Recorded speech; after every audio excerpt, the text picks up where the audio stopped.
Bien, una vez que hemos visto las ecuaciones para un movimiento rectilíneo uniformemente acelerado, donde hemos visto que es aquel donde la aceleración es una constante, por lo tanto la velocidad la podemos conocer en todo instante de tiempo como la velocidad inicial más la aceleración por el tiempo, y donde la posición de nuestro objeto la podemos conocer como la posición inicial más la velocidad inicial por el tiempo más un medio de la aceleración por el tiempo al cuadrado. Veamos un ejemplo de aplicación de este tipo de movimiento.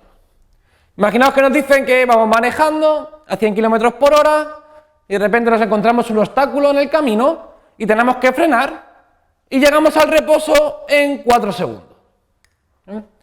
La primera pregunta que nos dicen es: determine la aceleración promedio. Bien, hemos visto que la aceleración promedio simplemente era el cambio en la velocidad partido del intervalo de tiempo en el que se produce este cambio de velocidad, es decir, la velocidad final menos la velocidad inicial partido del intervalo de tiempo. En este caso, ¿cuál será nuestra velocidad final?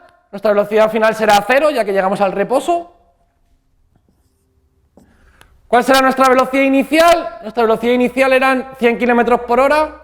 Como hemos visto anteriormente, es más o menos parecido a 28 metros por segundo.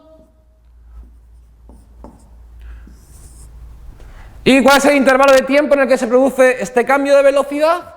Son 4 segundos. Por lo tanto, nuestra aceleración promedio sería menos 28 entre 4, es decir, menos 7 metros por segundo al cuadrado. En este caso la aceleración queda negativa, ya que estamos frenando y no estamos acelerando. Bien. Veamos la segunda pregunta que nos hacen. Nos dicen: determine la distancia recorrida mientras frenamos. Voy a poner aquí. Bien. Sabíamos que la aceleración promedio y por tanto la aceleración, ya que la aceleración es una constante, era de menos 7 metros por segundo al cuadrado. Nos dicen que determinemos la distancia recorrida mientras que estamos frenando.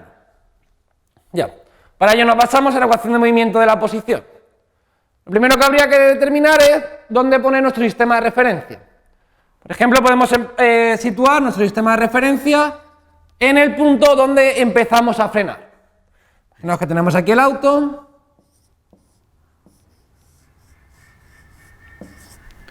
Ya, el auto se dirige hacia allá con una velocidad inicial de 100 km por hora, o lo que es lo mismo, 28 metros por segundo, ¿vale?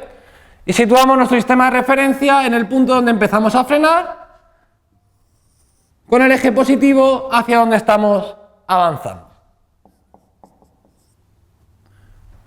Bien. ¿Cómo nos quedaría nuestra ecuación de posición? Tendríamos que nuestra posición será igual a la posición inicial más la velocidad inicial por el tiempo más un medio de la aceleración por el tiempo al cuadrado. Y en este caso, nuestra posición inicial, según nuestro sistema de referencia, la hemos situado como 0, por tanto 0.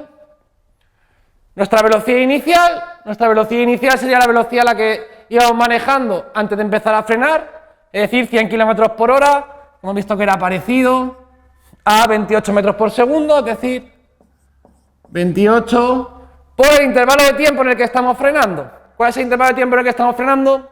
4 segundos. 28 por 4 más un medio de la aceleración. La aceleración hemos visto que era menos 7 metros por segundo al cuadrado, que lo hemos calculado anteriormente, por el tiempo al cuadrado. El tiempo seguirán siendo 4 segundos, es decir, por 4 al cuadrado. ¿Ya? Sustituyendo, esto queda más o menos parecido a 55 metros.